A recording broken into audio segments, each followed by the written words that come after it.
كتب الله لكم ولا ترتدوا على أدباركم فتنقلبوا خاسرين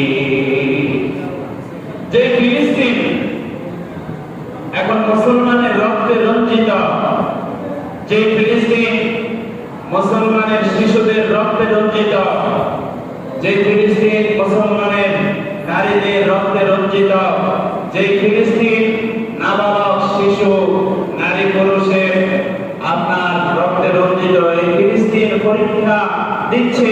আর এই ফিলিস্তিন শেষ অবধি এই ফিলিস্তিন হবে কিয়ামতের মাঠ। সুবহানাল্লাহ।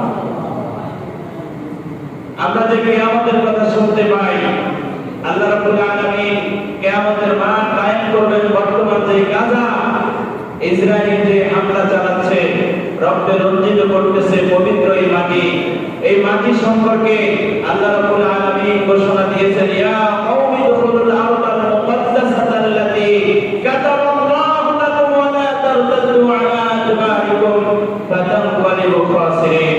তোমরা ফিলিস্তিনে অবস্থান করো, এটা পবিত্র ভূমি। সুবহানাল্লাহ।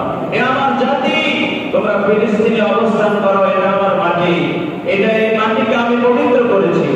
আর এই ফিলিস্তিন সম্পর্কে আল্লাহ রাব্বুল আলামিন বলেছেন, এই ফিলিস্তিন হচ্ছে এই পৃথিবীতে যত আম্বিয়ায়ে কেরাম এসেছে, এই পৃথিবীতে যত নবী কেরাম এসেছে, যত রাসূল এই পৃথিবীতে এসেছে, সমস্ত নবী সমস্ত রাসূল সকলের পদধূলি এই ফিলিস্তিনের মাটি। সুবহানাল্লাহ।